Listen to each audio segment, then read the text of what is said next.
ഇരിപ്പുണ്ടായിരുന്നു. ഞാനെന്തിനാണ് ഈ പൊട്ടി ഫോണും കൊണ്ടിരിക്കുന്നത്? അവൻ്റെ പണിക്ക് പോകൂടെ? എനിക്കിത് എന്തോരം പ്രിയപ്പെട്ട പോണോ?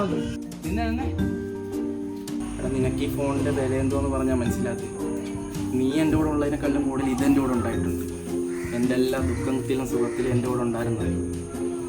പക്ഷെ ഇപ്പം പോയി. കാരണം വാങ്ങിക്കാൻ ഗതിയില്ലാത്തതുകൊണ്ട് ഞാനിങ്ങനെ ഇരിക്കുന്നു. എൻ്റെ എന്തോരം ഓർമ്മകളുള്ള ഫോണാണെന്നറിയാം.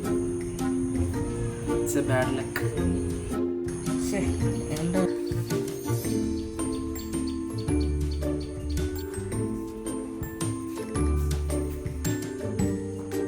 ഇവിടുത്തെ നശിപ്പിക്കാതെ അങ്ങനെ ഞാൻ മൂപ്പിക്കാൻ വേണ്ടി പറഞ്ഞത്.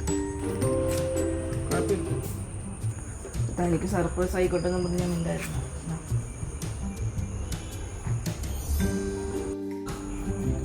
എൻ്റെ അനിയൻ്റെ ആദ്യത്തെ സമ്മാനം.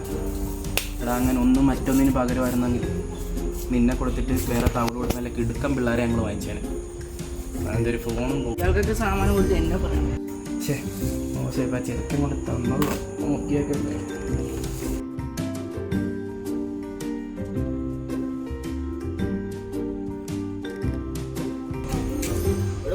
അനികളുടെ മറ്റേ വർത്താനം പറയുന്നത് എനിക്കറിയായിരുന്നു. ഫോണിലെ കൈ കടിച്ചോണ്ടിരുന്നു.